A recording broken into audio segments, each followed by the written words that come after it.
What is good, y'all? It's time for Gear Dungeon 2 Stage 4 Minimum Requirements.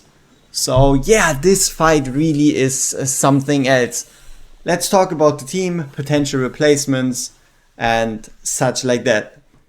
So Wrath, everybody should have Wrath, so as long as your Wrath is A5, you'll be able to do what we're doing with our Wrath, so Wrath is a given. Volker is a given. The interesting part about Volker here is we're actually going to be running her as a DPS. So you might need a few skill ups in her or just better gear. Salazar, for the way we utilize him, he's also a given. I think he's pretty darn hard to replace unless you can make another Nightmare Fighter very tanky. So if you can make a tanky Nightmare Fighter that survives on the top left, go for it. But with the way we're using him, Salazar is Salazar. Though, like I said, he is potentially replaceable. Baron could be any other invulnerability tank. So Regulus, Brock here, Garn, really any other invulnerability tank. Hatsit, Hatsit is pretty much Hatsit. So if you wanna play, it with Hollow, you need Hatsit. If you have Elwyn, you can use another marksman. So Hatsit, if you have an Elwyn, Hatsit can be replaced by, for example, Silas, Nyx, Razak. Pretty much any strong, either very strong single target or strong AoE marksman, but you also need better gear even if you're running an Elwyn. Next up we have Lunaria. Lunaria is pretty much required, but could also obviously be an Araka or Iowa. Then we have Lily. Lily could be either her or Sunday. The main reason is that we want that 5-tile reach.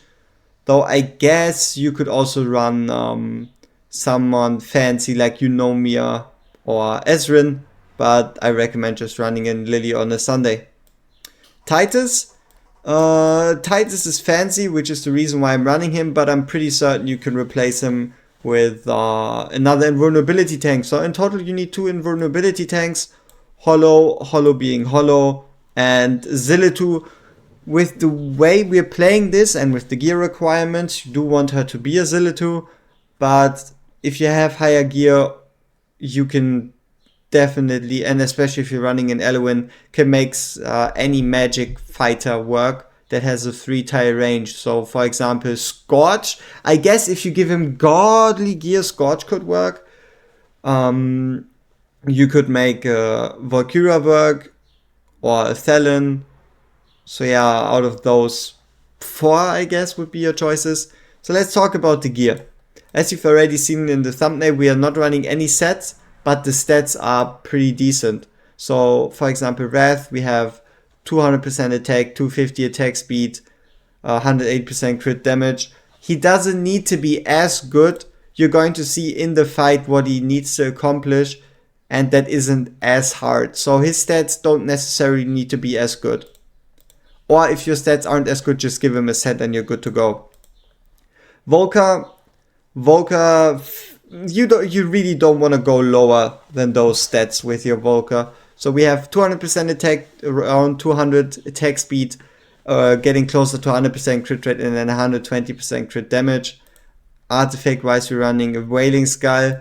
Could be another artifact, especially one that's higher upgraded, but Wailing Skull just has that slight extra added DPS.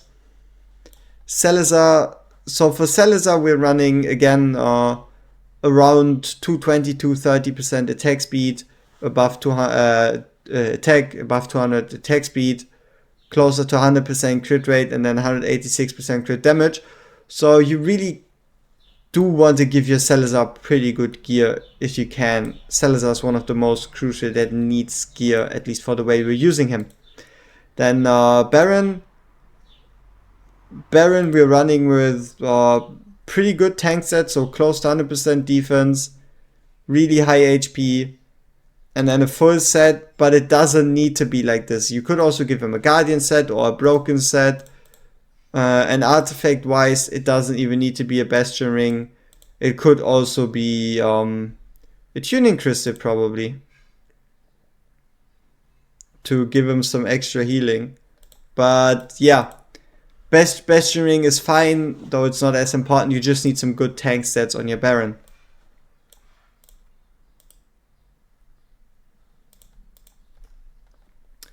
After that we have Hatset. Hatset, kind of again, same scenario. High attack, so 210, 220% attack. Really high attack speed in this case at 326. Could be lower. And then we have 150% crit damage. So you could go lower in attack speed, higher in crit damage for a better effect. And artifact wise, we're running a 25 Idrit's Gaze. Lunaria is absolutely ungeared. She won't even be placed. Lily, for Lily, we just have a pretty standard attack based healer bit, but with some added HP because she's going to get shot by marksman. So she does need added survivability, which means we'll have her at a total of around 36,000 HP just to ensure that she truly survives. Then 200 attack speed, around 120 to 130% attack, and the 48% healing effect, as well as a golden scarab. Though the artifact doesn't need to be golden scarab, it doesn't really matter at all. Titus. Titus tank set, pretty same thing. So 100% defense, around 220, 230% HP, some attack speed, but in general just a chunky boy. And you do need a Bastion Ring. You need a Bastion Ring on your one of your invulnerability tanks that you're using. Hollow really just has high rage regen, high attack speed, low attack. She doesn't need nearly as much rage regen, but it's just really helpful at the end of the day. And yeah, that brings us to our last person, which is going to be Zillitu. Zillitu, again, decent attack at around 200%, high attack speed at 318, 100% crit rate or 99. And then 150% crit damage. Important part here is this Zillitu's A3. Test account wise, I don't have a second Zillitu, so you kind of need to make up for that by potentially getting a bit better stats here, getting a set, or just getting a better artifact, because we're running a Realm tier at +1. So 666,000 combat power. Time to go. Alright, it's game time. So the first thing we do is put in Wrath. And the reason why Wrath needs to have a certain amount of stats is because he needs to defeat these suicide bombers that are going to spawn right here. So your Wrath needs to be able to beat this guy, and especially if you're running an Elowen, you might be running into survivability troubles with him, though in Ultimate you shouldn't actually face all that much resistance. So Wrath just needs to be able to kill this guy. And he could even be having a bit less gear than this Wrath here, but I wouldn't really recommend it, though it would work. So yeah, so far we just have all our units placed, and also the invigoration set that we do have on Hollow and that you put on Volker really isn't needed. You don't need an invigoration set on her. Your Volker with the stats she has is more than fine. So right here, shortly before, or basically as soon as the timer ends, that is when you trigger your Zillitu, and then you can place in Titus after. The reason for that is because we want to allow our Zillitu to trigger her ultimate as soon as possible, buying us precious few seconds that might make or break the run by killing this Volker copy, whatever you want to call it, that tiny slight bit faster. So as soon as Salazar is in, we're going to be activating Hollow's ultimate to provide rage to not only Volker but mainly Salazar, because Salazar needs to be ready by the time this guy comes down, and as soon as this Volker copy dies, Zillitu has to go. Obviously the stronger your Zillitu, the faster you can take her out, and then the faster you can spawn her back in. So right here we can place in Hatset, and now it's very important that we take a look at Salazar. Volker is going to stay in front of him and raise her hand, and before she actually hits him, that is when you want to go invulnerable to dodge that basic attack from Volker, because 40k basic attacks do hit like a truck.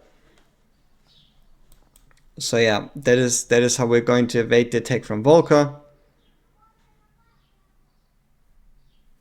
And then we can, by this point, at least fast forward time a bit, activate Hollow's ultimate to get Volker ready. And then so far, as soon as obviously the enemies come into Volker's range, we'll activate her. But the important part again is Zillitu in as soon as possible. And activating obviously then her ultimate. Same goes for Zillitu. So here we'll be activating Zillitu's ultimate, and now it might be compelling to use Hatzit's ultimate as soon as it's ready, especially because there's going to be enemies right here. But you don't want to do that. You need to wait for the clone to die, because if you activate Hatzit's ultimate at this spot, the clone is going to heal and our Zillitu isn't going to be able to deal with the clone. So as soon as the clone is dead, which is right now, Zillitu can again go. We can activate Hatzit's ultimate, even Titus's, and now it's again Salazar against the boss. So we'll be watching Volker closely. Shield turn, pull her hand back, get ready to slap Salazar out of existence, and that is exactly when we trigger our ultimate. Here again we can give some rage to Volker and Salazar. Hatzit survives because of Lily. So for example, if you had in a Sunday, you might need a bit more gear on her, or just some better RNG between the archers attacking and Hatzit actually healing. But yeah, as you can see, Hatzit is still alive. Here we'll again fast forward time a bit, just to save each other a bit of time. As soon as the enemies come in close, it's again time for Volker.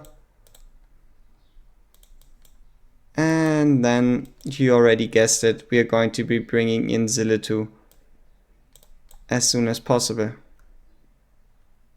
Right here we can trigger Hatzit's ultimate, because it's going to be done before Zillitu's ultimate even triggers, as well as with her animation. So that is what we're going to do right here.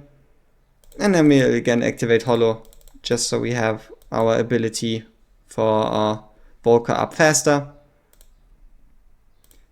And now it's again Salazar close-up time.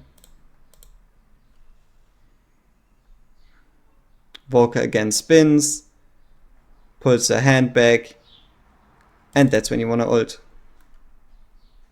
And also the main reason for that, why you don't want to do it a bit later, is also that you're going to use all your attacks on Volker instead of actually on potentially one of the archers. And preferably you want to kill Volker with that full ultimate, because right here it's now going to be a bit close, especially with Volker. So we gotta hope that Salazar is able to kill her before she attacks another time, or this run is again for the gutter.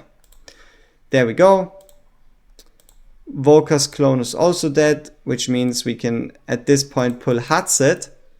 And right here we're going to bring in Wrath at the bottom lane to deal with this explodey thing. We can take care of that last archer. And that is actually also the point where we can take, I mean, we can keep Zillitu in. It's not like it's gonna change much. So right here again, Hollow for that extra rage region. All these enemies coming in close. And here's the important part, why you need an invulnerable tank at the bottom. So right here, our tanks are going to take quite a bit of damage. But there's one requirement your tank needs to have, and that is his invulnerability phase needs to last. So the moment he dies, his invulnerability phase needs to last until after the explosion. So there we go with the explosion. You've seen it with Titus. Titus is only getting revived now, which is after the explosion. And that is why Titus survives. Obviously, we do a build with other invulnerability tanks, but we're just using Titus because we can.